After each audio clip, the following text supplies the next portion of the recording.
Je voudrais vous indiquer que le 18 décembre 2016, nous avons eu les élections qui ont vu 253 députés être élus à l'Assemblée nationale sur les 255, étant donné qu'il y a deux cas qui sont le cas donc de Divo et de Koubli qui vont être repris.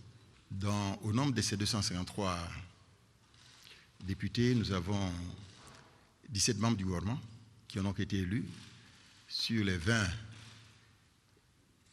ministres candidats.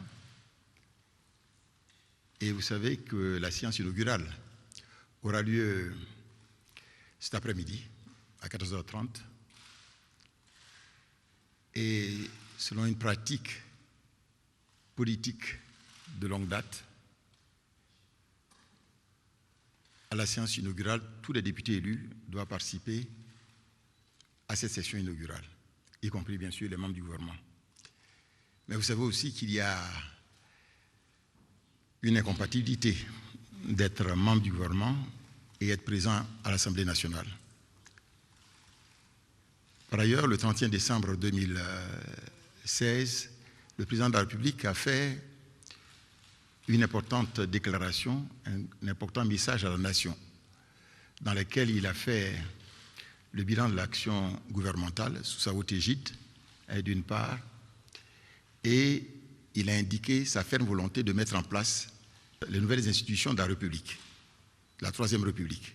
Dans ce message à la nation, il a bien voulu féliciter le gouvernement du travail accompli, ce qui vient d'ailleurs de nous confirmer tout à l'heure. Je voudrais dire que c'est fort de toutes ces considérations que j'ai remis la démission du Premier ministre et celle du gouvernement, formée donc le 12 janvier 2016, conformément donc à l'article 83 de la Constitution, la nouvelle Constitution.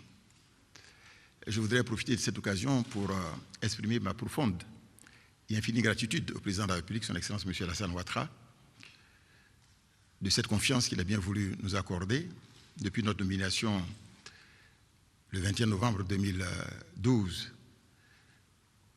Au cours de ces 4 années, nous avons essayé de faire en sorte que ces directives soient appliquées par le gouvernement.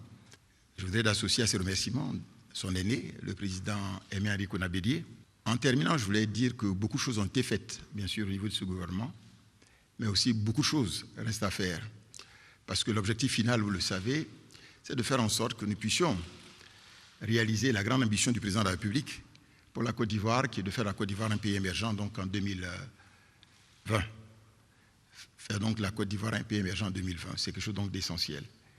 Voilà ce que je vais vous dire donc des missions du gouvernement, avec des missions du Premier ministre, et vous dire donc à tout à l'heure à l'Assemblée nationale, puisque nous avons eu la chance aussi d'être élus comme députés à l'Assemblée nationale. Merci encore une fois et à bientôt.